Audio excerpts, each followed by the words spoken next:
क्यों, यही समझेंगे कि नहीं समझेंगे? तो हम तुरंत कहेंगे क्या तुम्हारी समस्या है, जल्दी बताओ। तो कहेगा समस्या ये है कि आज तक संतान नहीं हुई, ऐसा आशीर्वाद दो कि संतान हो जाए। 80 साल का बूढ़ा हमसे संतान मांगे तो हमें आश्चर्य होगा कि नहीं होगा, बोलो? और यदि हम आशीर्वाद दे देंगे वो संतान भी हो जाएगी तो समाज दोनों को थूकेगा, हमें भी थूकेगा, उसको भी, कि बुढ़ापे पे आशीर्वाद देने बैठे और बुढ़ापे पे संतान मिली। बदनामी हमारी भी होगी और बदनामी उस बूढ़े की भी होगी। अर्थात 80 साल की उम्र पर तो उसे यह कहना चाहिए कि मुझे संतान नहीं चाहिए, ऐसा आशीर्वाद दो कि मुझे भगवान मिल जाए, बस भगवान प्राप्त करने की इच्छा है। ईमानदारी से बताओ, भगवान मांगने के लिए आएगा और हम आशीर्वाद देंगे तो दोनों प्रशंसा के पात्र रहेंगे कि नहीं रहेंगे? हमारी भी प्रशंसा होगी और जिसको हम आशीर्वाद देंगे उसकी भी प्रशंसा होगी कि वाह, जगत गुरु जी ने ऐसा आशीर्वाद बुढ़ापे पर दिया कि भगवान मिल गए। लेकिन बुढ़ापे पे दशरथ जी क्या लेने गए, बोलो? भाई गलान मोरे सुत नहीं, ये भ्रम है समाज का। सुत लेने नहीं गए प्यारे। जैसे ही वशिष्ठ जी महाराज के पास गए, अभी तक क्यों नहीं गए थे? अगर सुत लेने नहीं गए तो अभी तक क्यों नहीं गए थे? सुत लेने के लिए गए होते तो समय से जाते कि नहीं जाते? लेकिन सुत लेने के लिए नहीं गए प्यारे, फिर सुत के रूप में परमात्मा को प्राप्त करने के लिए गए। किसको लेने गए, अब जल्दी बोलो? सुत के रूप में परमात्मा। क्योंकि मनु जी को भगवान ने जो वरदान दिया था वो क्या दिया था कि आप सरिस खोजऊं कहां जाई, नृपतुए तनय होब में आई। मैं भगवान हूं लेकिन बेटा बन के आऊंगा, यही कहा था कि नहीं कहा था, बोलो भाई? लेकिन समय से क्यों नहीं आए गुरु जी के पास? तक नारद जी आ गए। नारद जी आ गए। नारद जी ने कहा नारायण नारायण नारायण। अरे समय से आना चाहिए था, जवानी पूरी चली गई, बुढ़ापे में आए हो सुत मांगने के लिए। अरे कहे भगवान मांगने के लिए आए थे, तो भगवान मांगने भी आए थे तो बुढ़ापे में समय से आना चाहिए था, पहले ही भगवान को मांग लेते। कोई जरूरी है कि बुढ़ापे में ही भगवान मांगा जाए? जवानी पे भी भगवान को मांगना चाहिए। कहे कि हम ये सोचते रहे कि भगवान मिलेंगे मिलेंगे मिलेंगे, सुत के रूप में मिलेंगे।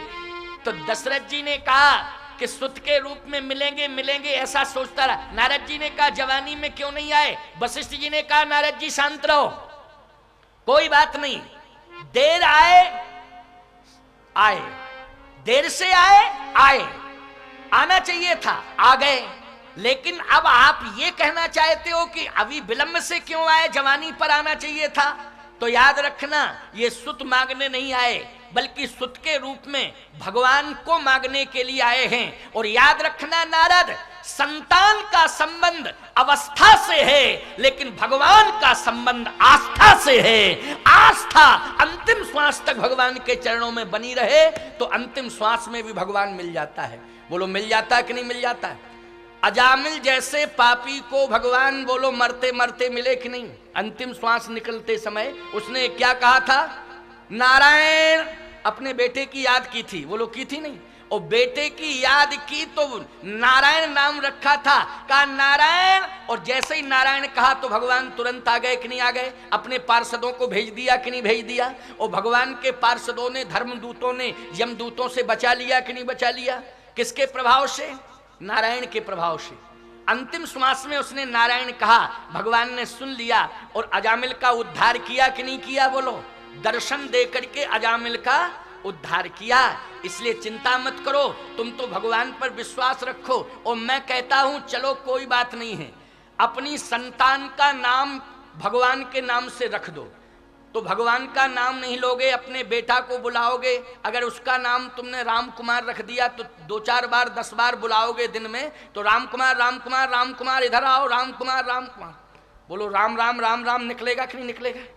इसलिए ऐसे नाम रखो जो देवी देवताओं से संबंधित हो। अपनी संतान का ऐसा नाम रखो जो देवी देवताओं से संबंधित हो। आज लोग नाम कैसे रखते हैं जानते हो? ऊट पटांग, गप्पू। अब ये कौन सा नाम है बोलो भाई?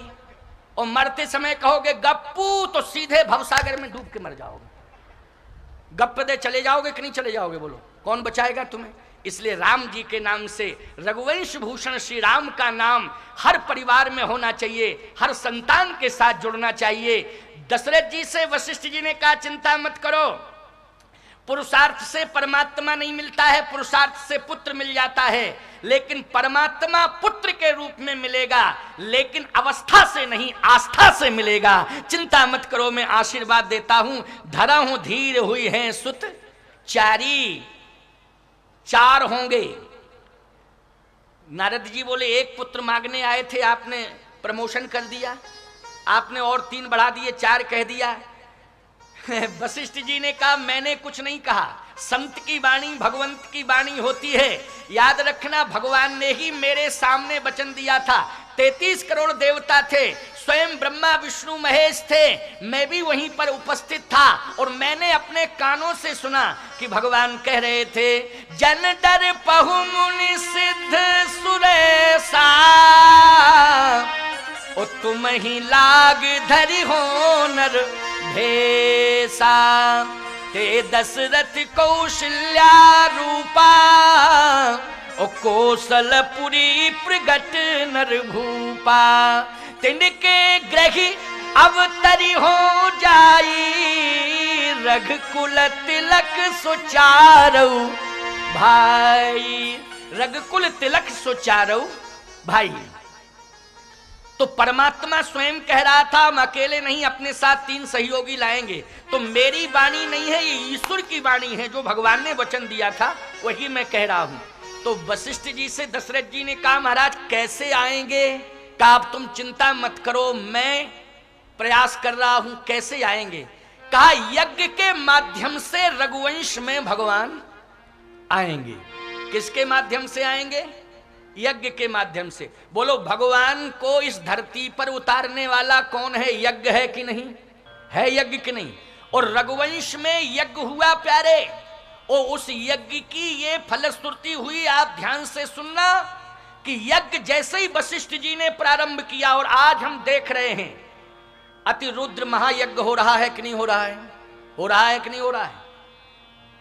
ये रघुवंशियों की परंपरा ही रही यज्ञ करने की। और मैं आपसे कहना चाहता हूं, पहले इक्ष्वाकु वंश था। रघुवंश पहले क्या था? इक्ष्वाकु वंश था। लेकिन रघु महाराज रघु ने जब यज्ञ किया तो यज्ञ का इतना बड़ा प्रभाव पड़ा कि वो इक्ष्वाकु वंश ना होकर रघुवंश हो गया। आप कहोगे महाराज वो कौन सा यज्ञ किया था? रघुवंश में महाराज रघु ने, जो रघु ने यज्ञ किया था वो विश्वजीत यज्ञ किया था। उसका नाम क्या था? विश्वजीत यज्ञ। और विश्वजीत यज्ञ इतना प्रभावशाली यज्ञ हुआ कि महाराज दिलीप ने भी यज्ञ किया, महाराज हरिश्चंद्र ने भी यज्ञ किया, महाराज इक्ष्वाकु ने यज्ञ किए, बहुत बड़े बड़े यज्ञ हुए हैं। लेकिन जैसे ही महाराज रघु का जन्म हुआ और रघु ने जो विश्वजीत यज्ञ किया, उस विश्वजीत यज्ञ में सारे विश्व को जीत लिया, और जितने भी यज्ञ पहले हुए थे वो सब छोटे पड़ गए, और महाराज रघु का विश्वजीत यज्ञ श्रेष्ठ यज्ञ माना गया। और याद रखना, फिर इक्ष्वाकु वंश ना होकर रघुवंश चल गया।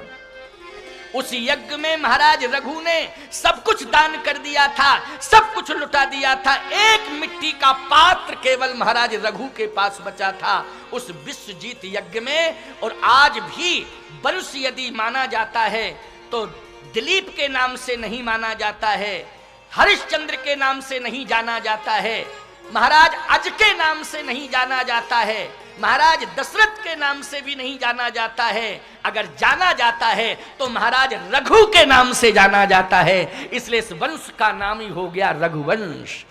ऐसे ऐसे दानवीर हुए हैं प्यारे, महाराज रघु जैसे जिनकी परंपरा वंश की परंपरा चल गई। दानवीरों का वंश है ये रघुवंश।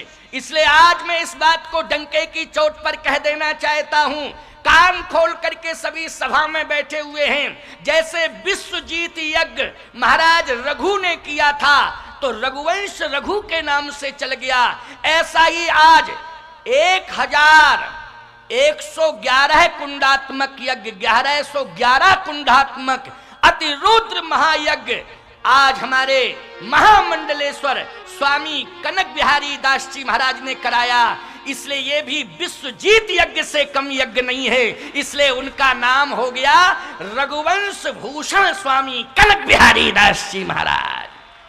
रघुवंश भूषण हो गए ये आज से रघुवंश भूषण हो गए हैं प्यारे, ये अति विशाल यज्ञ करके ये फलश्रुति। और मैं एक बात कहना चाहता हूं, महाराज हरिश्चंद्र का सत्य और महाराज दिलीप की गौ भक्ति और महाराज श्री रघु का विश्वजीत यज्ञ, सावधान, गौ भक्ति, सत्य, ये सब महाराज रघु के साथ जुड़ गया, क्योंकि इनकी तपस्या के परिणाम स्वरूप रघु का जन्म हुआ। लेकिन रघु ने जब विश्वजीत यज्ञ किया तो उस विश्वजीत यज्ञ की परिणति ये हुई कि उस वंश में निर्गुण निराकार ब्रह्म आज सगुण साकार बन करके जन्म लेने जा रहा है। आगे चल करके इसी यज्ञ की भूमि पर, ये रघुवंश की भूमि है, इस भूमि पर ही मेरा विश्वास है कि जैसे विश्वजीत यज्ञ के माध्यम से महाराज रघु का रघुवंश चला था, उसमें श्री राम का अवतार हुआ था,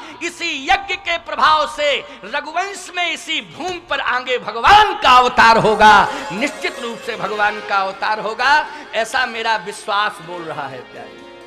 और संत का विश्वास सत्य के साथ जुड़ा होता है, उसमें कहीं कोई असत्य का समावेश नहीं होता है। संत के विश्वास में सत्य का वास होता है। इसलिए मेरा हृदय कह रहा है प्यारे, ये सौभाग्य तुम्हें मिला है, इसलिए तन से, मन से, धन से एड़ी चोटी का पसीना एक कर दो और इस यज्ञ को सफल बना दो। ये विश्वजीत यज्ञ, अतिरुद्र महायज्ञ इतिहास बनने जा रहा है प्यारे। और ये भूमि ऐतिहासिक भूमि बनने जा रही है। ये स्वामी कनक बिहारी दास जी महाराज की तपस्या काम कर गई है। इसलिए आज मैं बार बार कहूंगा, आइए अब भगवान आने वाले हैं, चूंकि यज्ञ हो रहा है। अब यज्ञ कैसे, दशरथ जी से कहा आप जाइए, अब ये मेरी जिम्मेदारी है, मैं यज्ञ करूंगा। और यज्ञ हुआ। यज्ञ कैसे हुआ? भगति सहित मुनि श्रृंगी सही। अब राम जी का जन्म होने वाला है, 15 मिनट बाद राम जी का जन्म होगा। कितने मिनट बाद? 15-20 मिनट बाद। इसके बाद जन्म के बाद राम जी की आरती 6 बजे तक पूरा कार्यक्रम चलेगा। श्रृंगी ऋषि वशिष्ठ बुलावा, पुत्र काम शुभ जग करावा। भगति सहित मुनि आहुति दीने, और प्रगटे अग्नि चरु कर लीने। जैसे ही यज्ञ प्रारंभ हुआ और अग्निदेव हवि लेकर के प्रकट हो गए। अब समझ लो, देखो यज्ञ की फलश्रुति सामने आ गई कि नहीं आ गई? बोलो जल्दी। यज्ञ की फलश्रुति सामने आई, क्योंकि अग्निदेव प्रसाद लेके प्रकट हो गए। अब जैसे ही अग्निदेव प्रसाद लेके प्रकट हुए तो उस प्रसाद में थी खीर। क्यों भाई? प्रसाद में क्या थी? खीर थी। क्यों? लड्डू भी आ सकते थे, मालपुआ भी आ सकते थे। क्यों भाई? प्रसाद में तो ये जरूरी है कि खीर ही आवे। अरे लड्डू आ जावे, मालपुआ आ जावे, कलाकंद आ जावे, मोती कंद आ जावे। क्यों भाई? है नहीं? परंतु खीर आई। खीर क्यों आई? खीर का निर्माण, खीर की विधि को हम बता रहे हैं, बस इसको सुन लो। परमात्मा कैसे प्राप्त होता है, इस खीर से परमात्मा का क्या संबंध है, समझ लो बस। और किसी भी तत्व में खीर के अलावा वो तत्व नहीं पाए जाते हैं जिसमें परमात्मा प्रकट हो जाए, लेकिन खीर में ही वो तत्व है जिससे परमात्मा प्रकट होता है। अब बड़ा ध्यान से सुनना। हाँ, अगर तुम इधर उधर काम किए तो गड़बड़ हो जाएगा। सावधानी हटी और दुर्घटना घटी, इसलिए सावधानी से सुनना। बहुत बढ़िया बात मैं आपको बता रहा हूं, बड़ी सुंदर बात बता रहा हूं। अब सुनो। खीर लेकर के प्रकट हो गए। अब जैसे ही खीर लेकर के प्रकट हुए अग्निदेव, कहे जो वशिष्ठ कछु हृदय विचारा, सकल काज भासिध तुम्हारा। हे दशरथ, ये तुम्हारे पुरुषार्थ से नहीं बल्कि गुरुदेव की कृपा से तुम्हें ये सुंदर सुअवसर मिलने जा रहा है। किससे मिलने जा रहा है सुंदर सुअवसर? कि आज निर्गुण निराकार ब्रह्म सगुण साकार बनकर के पुत्र के रूप में प्राप्त होने जा रहा है। ये संत की कृपा, ये सदगुरु की कृपा। इसलिए जो वशिष्ठ कछु हृदय विचारा, सकल काज भासिध तुम्हारा। यह हरि बात देहु नृप जाई, और जथा जोग जहि भाग बनाई। ये प्रसाद बांट दो। तो दशरथ जी ने कहा ये तो है खीर, ये तो खीर है।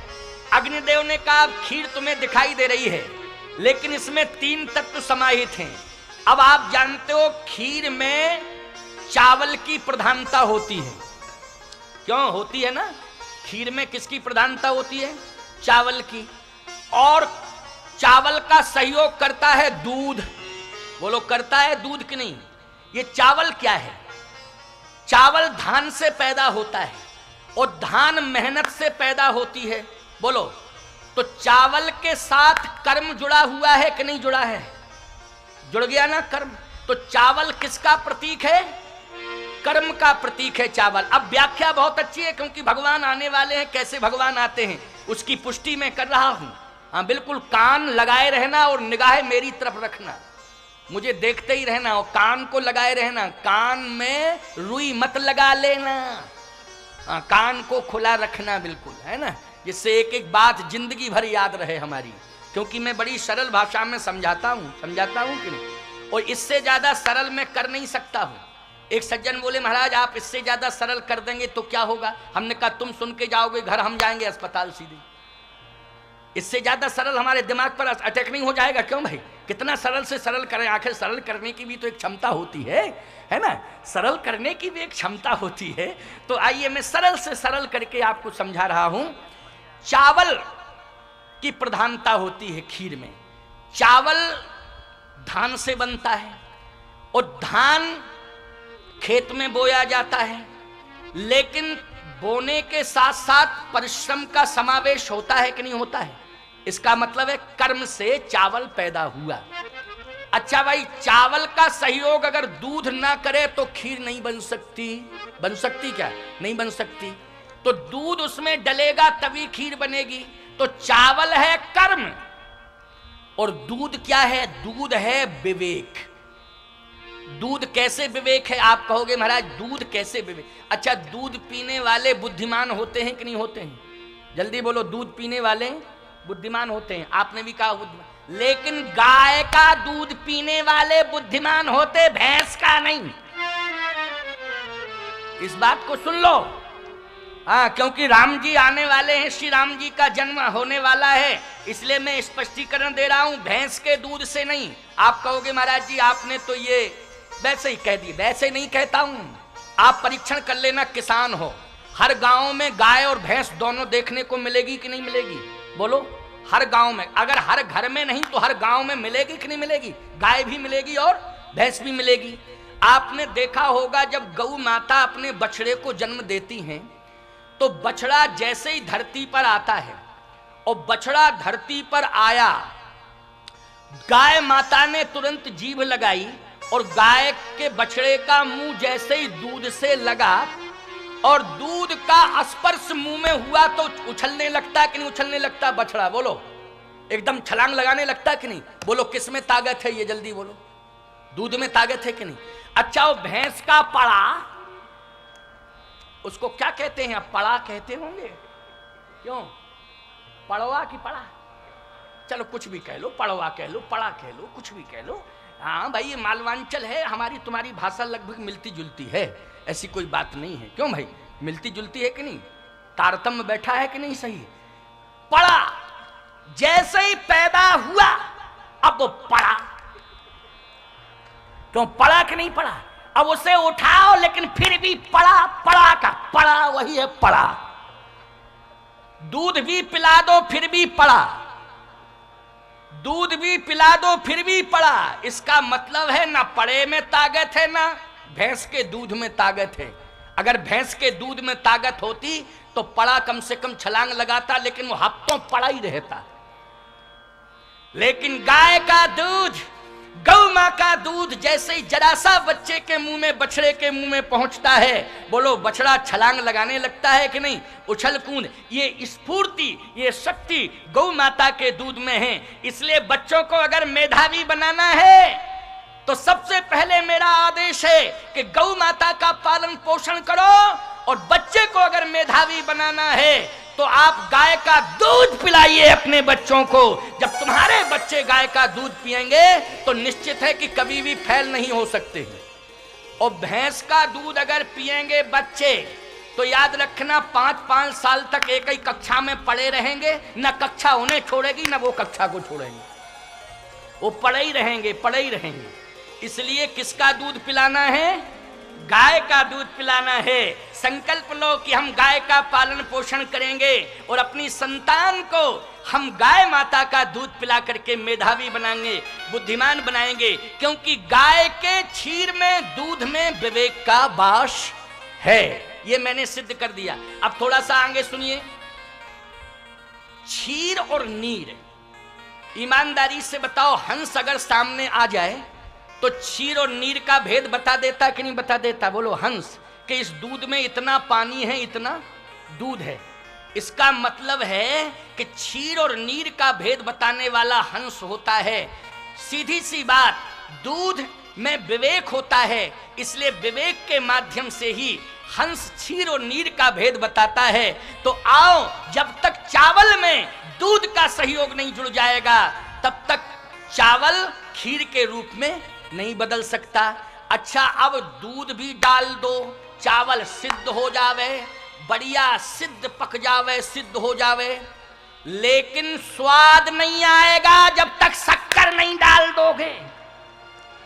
क्यों भाई? चाहे जितना शुद्ध दूध डल जाए चावल में, खीर बन जाएगी, लेकिन जब तक शक्कर नहीं डलेगी तब तक स्वाद नहीं मिलेगा। तो याद रखना, ये जो अग्निदेव खीर लेकर के प्रकट हुए हैं, इसमें 3 तत्वों का समावेश है जिससे परमात्मा प्रकट हो रहा है। क्या कहे? एक तो कर्म रूपी चावल और एक विवेक रूपी दूध, और याद रखना भक्ति रूपी शर्करा, भक्ति रूपी शक्कर इसमें पड़ी हुई है। इसलिए याद रखना, कर्म रूपी चावल और विवेक रूपी दूध, उसमें भक्ति रूपी शक्कर को डालने से, शर्करा को डालने से ये हविष्यान बन गया, ये प्रसाद बन गया। अब भक्ति के समावेश हो जाने से इस प्रसाद को दशरथ, जो भी महारानी पाएगी, वो निश्चित रूप से पुत्र के रूप में भगवान को प्राप्त करेगी। ये मेरा आशीर्वाद है। तो बोलो, व्याख्या हो गई कि नहीं हो गई सही? कि जो भी रानी और इस रानियों को देना ये प्रसाद, ये प्रसाद रानियों को देना, इसमें भक्ति का समावेश हो गया है। और भक्ति का समावेश युक्त पदार्थ अगर उदर में जाएगा तो बोलो परमात्मा का वास होगा कि नहीं होगा? होगा कि नहीं होगा? वो ये यज्ञ का प्रसाद है। इसलिए यह है हबी बात देहो नृप जाई, और जथा जोग जहीं भाग बनाई। इसको वितरित कर दो, जाओ जल्दी। अर्ध भाग कौशल्य ही दीना। अब थोड़ा हवाई सर्वे कर रहे हैं प्रसंग का। क्यों? क्योंकि समय 5:45 बजने वाले हैं, 5:45 बज ही गए हैं। लेकिन अभी देखो, अभी राम जी का जन्म होता सीधी आरती हो जाएगी, चिंता क्यों करते हो? अर्ध भाग कौशल्य ही दीना, उभय भाग आधे पुण्य कीना। अच्छा, ये अभी बांट देव नृप जाई, जथा जोग जय भाग बनाई। तो जथा जोग में 3 भाग होना चाहिए था कि नहीं? बोलो, जथा जोग में 3 महारानियों को देना है तो भाग कितने होने चाहिए थे प्रसाद के? 3 होना चाहिए था। और 3 भाग में तीनों को दे देना चाहिए था समान रूप से। लेकिन अर्ध भाग कौशल्य ही दीना, डायरेक्ट सीधा आधा ही दे दिया कौशल्या। अब बोलो, बैलेंस शीट बिगड़ रही। बोलो भाई, बैलेंस बिगड़ रहा कि नहीं बिगड़ रहा? बैलेंस बिगड़ रहा। अब बैलेंस कैसे बने देखो, इसलिए कहता हूं माताओं, जब भी बैलेंस नारियों का बिगड़ता है तब बंटवारे में, और जब भी बैलेंस बिगड़ता है तो खान पान में। अच्छा, इनको रसगुल्ला और हमको रूखी रोटी, ये रसगुल्ला छाने हम रूखी रोटी खावें, नहीं, ऐसा नहीं होगा। हमारा अधिकार अलग करो, हमारा हिस्सा अलग करो। लेकिन देखो माताओं, खाने पीने पर संतुलन मत बिगाड़ना। ये रघुवंश की महारानी कौशल्या, रघुवंश की महारानी केकई और रघुवंश की महारानी सुमित्रा, ये तीनों कैसे संतुलन बना रही हैं, उसी संतुलन सामंजस्य के प्रभाव से भगवान आज पुत्र बन के आ रहा है, और भगवान आने ही वाला है पुत्र बन करके, चिंता मत करो। बोले अर्ध भाग कौशल्य ही दीन्हा, उभय भाग आधे पुन कीना, केकई कह सो नृपदेव, रहो सो उभय भाग पुनि भयउ। अब आधे में से आधा दे दिया केकई को, लेकिन सुमित्रा कुछ नहीं बोली, गंभीर मुद्रा में खड़ी रही प्यारे। अब गंभीर मुद्रा में खड़ी रही, धीरज का फल बड़ा मीठा होता है। सबको तो एक एक हिस्सा मिला, लेकिन दो डबल हिस्से मिले, किसको? सुमित्रा को। कैसे? बोले कौशल्या और केकई दोनों ने प्रभावित होकर के सुमित्रा को संतुष्ट किया, और अपने में से भाग कौशल्या ने निकाला, केकई ने अपने में से निकाला, और जो सुमित्रा के नाम का भाग था वो सुरक्षित रहा, और सुमित्रा के नाम के भाग में से केकई ने भी अपना भाग डाल दिया, कौशल्या ने भी अपना भाग डाल दिया। बोलो सबसे ज्यादा किसको मिला प्रसाद? कौशल्या के कई हाथ धरे, और दीन सुमित्र ही मन प्रसन्न करे। बोलो नाराजगी में दिया कि प्रसन्नता में दिया? कौशल्या और केकई ने दो भाग करके सुमित्रा को प्रसन्नता पूर्वक दिया, और जैसे ही सुमित्रा को डबल भाग मिले प्रसाद के, तो सुमित्रा भी क्या कहती है? हे परमात्मा, हे यज्ञ भगवान, अगर यज्ञ के प्रसाद से संतान की प्राप्ति होगी तो बड़ी दीदी को एक भाग मिला और मझली दीदी केकई को एक भाग मिला, लेकिन दोनों ने कृपा करके मुझे डबल भाग दे दिए प्रसाद के। अगर मेरे दो पुत्र पैदा हुए तो आज मैं संकल्प लेती हूं कि एक पुत्र तो बड़ी दीदी कौशल्या के बेटे की सेवा में लगा दूंगी, और दूसरे बेटे को मझली दीदी केकई के बेटे की सेवा में लगा दूंगी। इन दोनों पुत्रों को मैं सेवा में लगा दूंगी। बोलो समन्वय है कि नहीं? अब ऐसे समन्वय युक्त परिवार में भगवान आएंगे कि नहीं आएंगे? अब भगवान आ रहे हैं। जोग लगन ग्रही बार तिथि, जोग लगन ग्रही बार तिथि, और सकल भय अनुकूल, और चर अचर हर्ष जुत, राम जन्म सुख मूल, भय प्रगट कृपाला दीन दयाला, कौशल्या हितकारी, हर्षित महितारी। सभी लोग बोलो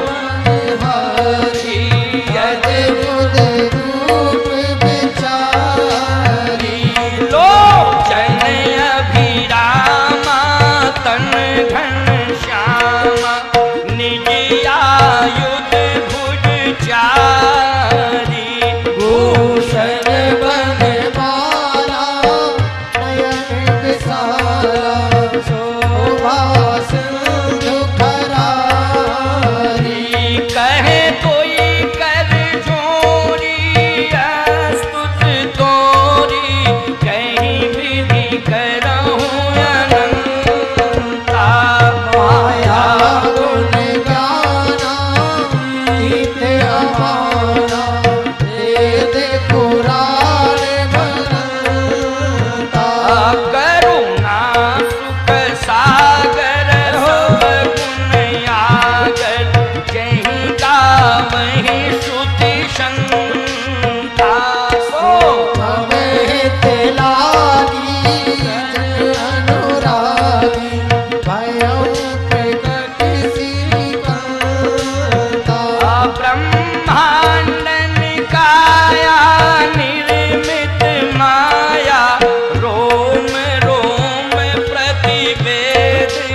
पावै तेरा परै भव कूपा। चरित जो गावै हरि पद पावै तेरा परै भव कूपा। प्रगट कृपाला दीन दयाला कौशल्या हितकारी। विप्रधेन सुर संत हित लीन मनुज अवतार। निरीक्षा निर्मित तनु माया गुण गोपाल। बोलिए राम लला सरकार की जय। श्री राम लला सरकार की जय। श्री राम लला सरकार की जय। रघुवंश भूषण राम लला सरकार की जय। आज रघुवंश को धन्य करने के लिए निर्गुण निराकार ब्रह्म सगुण साकार बन करके प्रकट हो गया। बोलो हो गया कि नहीं? व्यापक ब्रह्म निरंजन निर्गुण विगति विनोद। सो अज प्रेम भगति बस कौशल्या की गोद।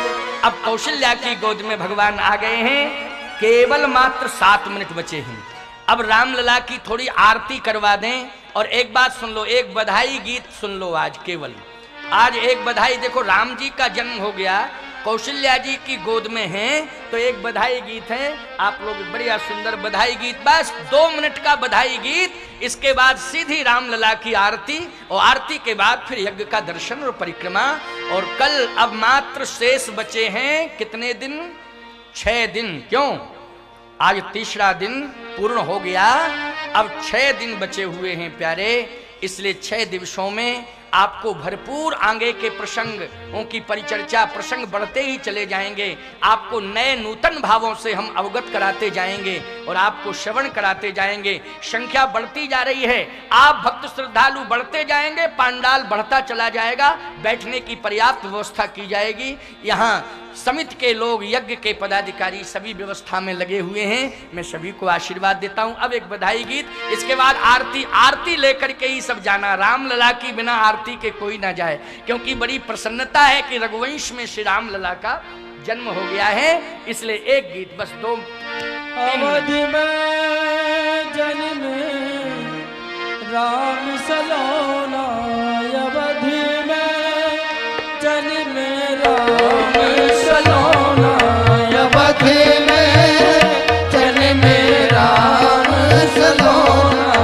अवधि में जन्म राम सलोना। घर घर बंधन पार बधाए। घर घर बंधन पार बधाए। घर घर बंधन पार बधाए। घर घर बंधन पार बधाए। कलश धर चौकोना। कलश है चौकोना। अवधि में हो जन्म राम सलोना। अवधि में जन्म राम सलोना। अवधि में जन्म राम सलोना। अवधि में जन्म राम सलोना। माई कौशल्या की पुत्र भये। माई कौशल्या के पुत्र भये। पुत्र भये। पुत्र भये। पुत्र भये। पुत्र भये। दशरथ जू के छोरा। श्री राम दशरथ जू के छोरा। अवधि में हो जन्म राम सलोना। अवधि में जन्म राम सलोना। अवधि में जन्म राम सलोना।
सरकार की जय हो। अब हमने बधाई गीत के माध्यम से भगवान का स्वागत कर दिया है।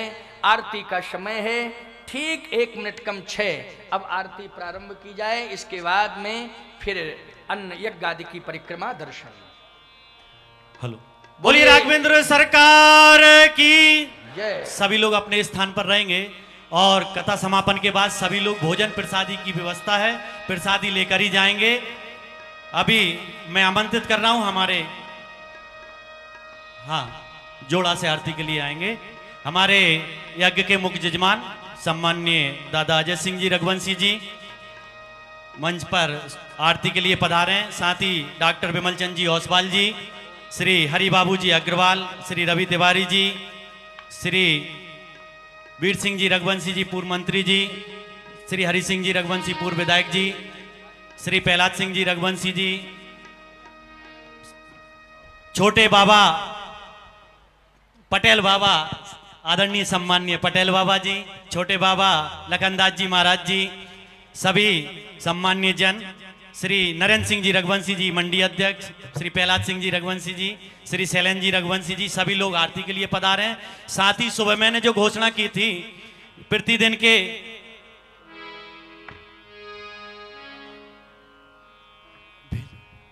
सभी मुख्य यजमान जोड़ा से पधारेंगे आरती के लिए और वहीं आरती के लिए थाल वहां दे दिए गए हैं। सभी लोग वहीं अपने स्थान से आरती करेंगे, पधारे हैं। सुबह घोषणा की थी प्रतिदिन के फलाहार भोजन आदि के लिए, इसमें हमारे श्री जगन्नाथ सिंह जी रघुवंशी छिपनी वाले मामा जी ने 21,000 रुपए कल के फलाहार के लिए, सभी के फलाहार के लिए सहयोग के रूप में दिए हैं। हम समिति की ओर से उनका धन्यवाद ज्ञापित करते हैं। बोलिए राघवेंद्र सरकार की जय। और परसों के दिन के फलाहार के लिए 21,000 रुपया स्वर्गीय श्री काशीराम जी रघुवंशी खरपरी वालों की स्मृति में उनके परिजनों की ओर से दिए गए हैं। बोलिए राघवेंद्र सरकार की जय। तो आप सभी आरती के लिए सादर आमंत्रित हैं और महाराज श्री से अनुरोध है पुजारी जी से कि आरती प्रारंभ कराएं। पटेल बाबा। हरि ओम मा चंद्रमा मनसो जात सक्षो सूर्यो अजायतो श्रोत्राद्वायुष्य प्राणस्य मुखार्दग्निरजायतो एदविगुं हवे प्रजननं मे अस्तु तसवीरगुं सर्वगणगुं स्वस्तये आत्मसनि प्रजासनि पशुसनि लोकसन्नभयसनि। आरती श्री रामायण जी की। श्री राम मोहन जी पारासर जी लटेरी से पधारे हैं, वो भी मंच पर आरती के लिए पधारे हैं। आरती श्री रामायण जी की। कीरत कलित ललित सिया की।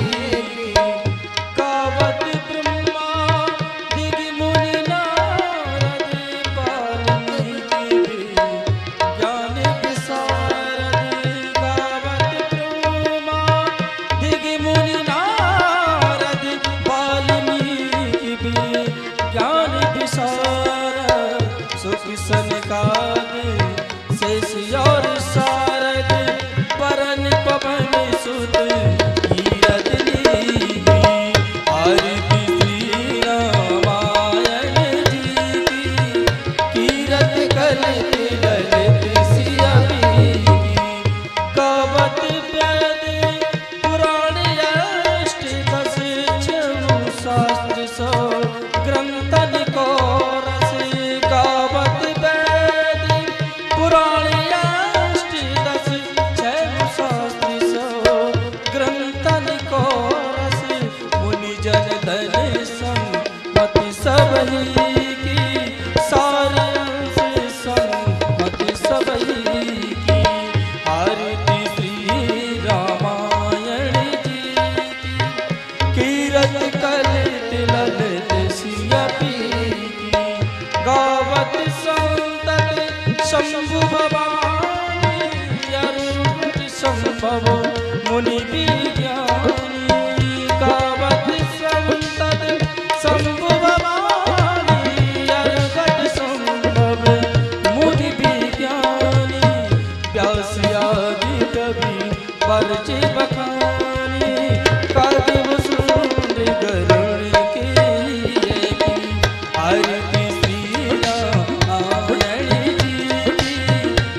कीरत कलकी ललित सिया पी की आरती श्री रामायण जी कीरत कलकी ललित सिया पी की गावत पुराण अष्ट दस छह शास्त्र सब ग्रंथन को रस गावत वेद पुराण अष्ट छह शास्त्र सब ग्रंथन को रस गावत वेद पुराण अष्ट दस छह शास्त्र सब ग्रंथन को रस गावत वेद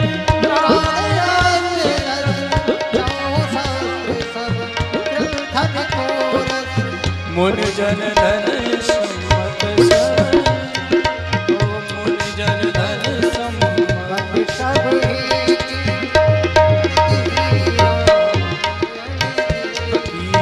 आरती श्री रामायण जी की कीरत कलकी ललित सिया पी की आरती श्री रामायण जी की कीरत कलकी ललित सिया पी की आरती श्री रामायण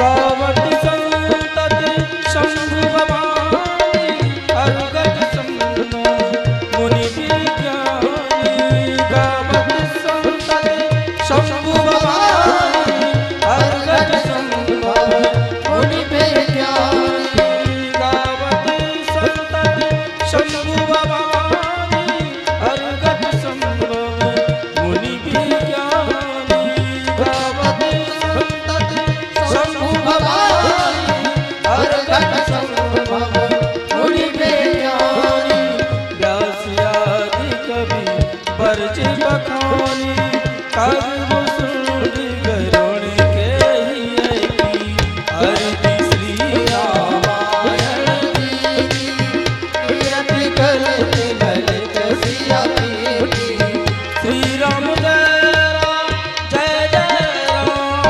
श्री राम जय राम जय राम श्री राम जय राम जय राम श्री राम जय राम जय राम श्री राम जय राम जय राम श्री राम जय राम जय राम कल मनहान विषय रति की सुभग श्रृंगार मुक्ति चुभती की कल मनहान विषय रति की सुभग श्रृंगार मुक्ति चुभती की कल मनहान विषय रति की सुभग श्रृंगार मुक्ति चुभती की कल मनहान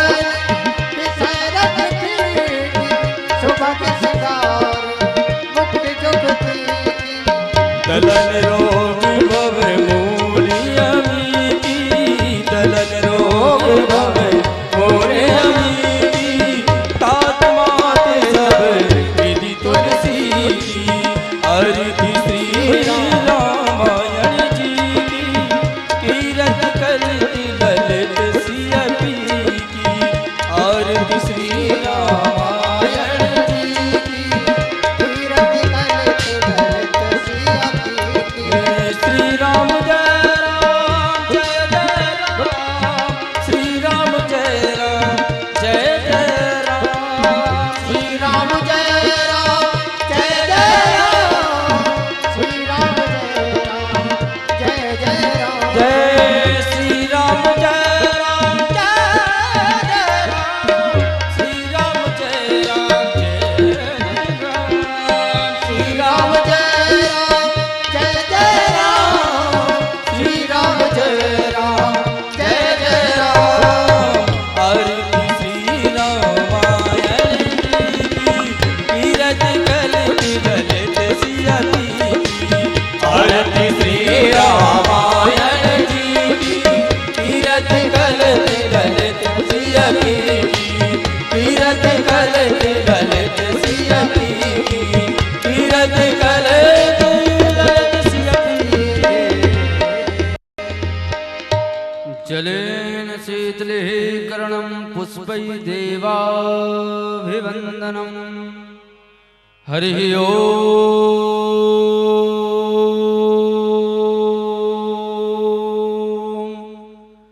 जगनेन जगमयजन्त देवास्थानि धर्माणि प्रथमान्यासन्ना तेहनाकं महिमानः सचन्द्र यत्र पूर्वे साध्याः सन्ति देवाः हरिः ओम्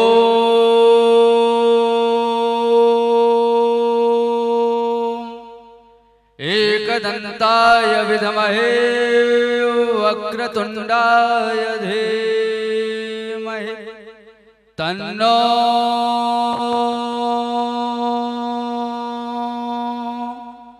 दन्तिः प्रचोदयात् हरिः ओम्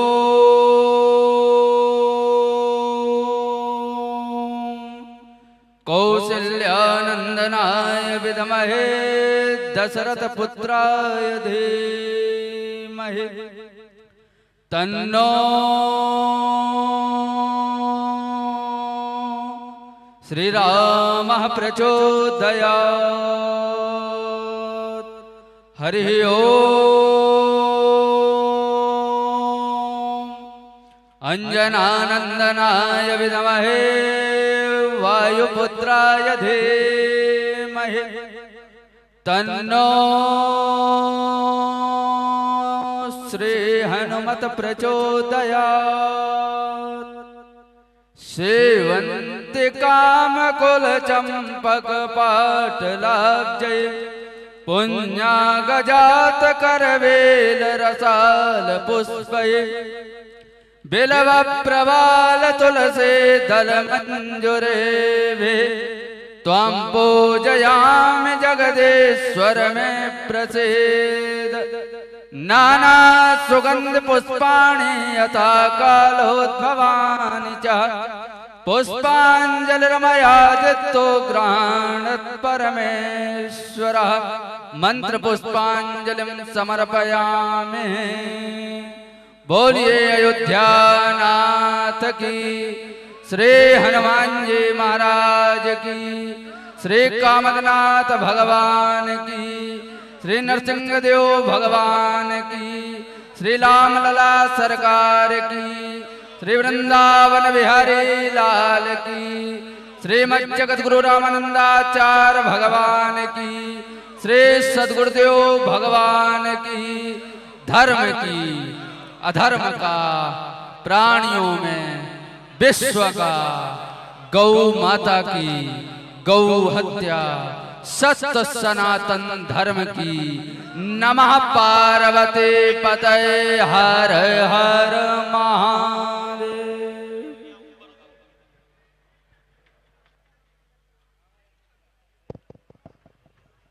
बोलिए राघवेंद्र सरकार की।